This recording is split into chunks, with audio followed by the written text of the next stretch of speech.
I'll never forget being on Mount Everest. And it was a time that claimed 4 climbers' lives whilst we were up on that peak. 2 climbers died of the cold.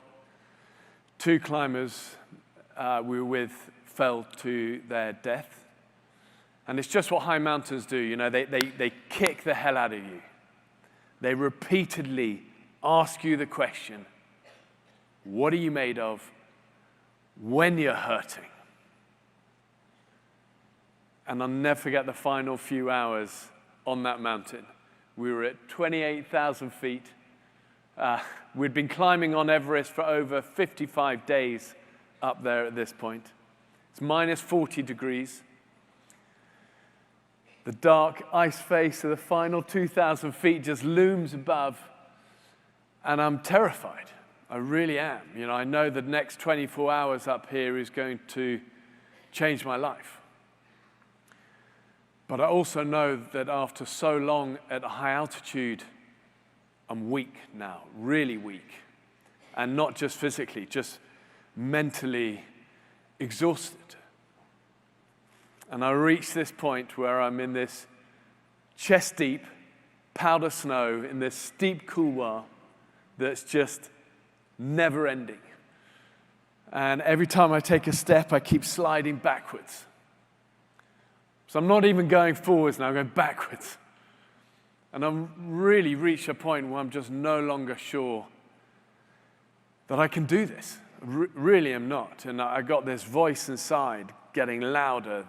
It just keeps telling me this. And I feel that I'm slowly bowing to that voice. But remember, sometimes an ember is all it takes. And I keep going. I make it a decision to never give up. NGU.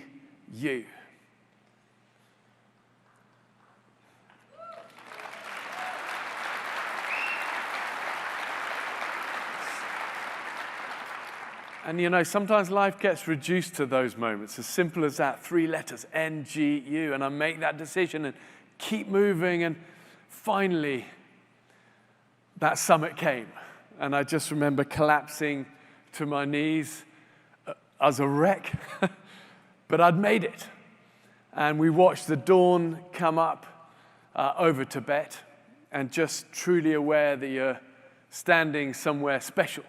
They call it the icy roof of the world. But even though it was icy up there and cold, the truth is, it was the fire that got me there. And I look at these moments in my life, and they're not always big and dramatic like this, but the crunch times that we all go through, it's the fire that's been my most valuable weapon, by far. Not talent, limited. Not skills. You know, we can learn skills. Not knowledge, because I forget stuff. The weapon has been resilience. And if all you guys take from our time together this morning, know the power in your life at the crunch moments of unwavering, unrelenting resilience. Because it's the storms of life that we all go through that feel so scary, but it's the storms that actually make us strong.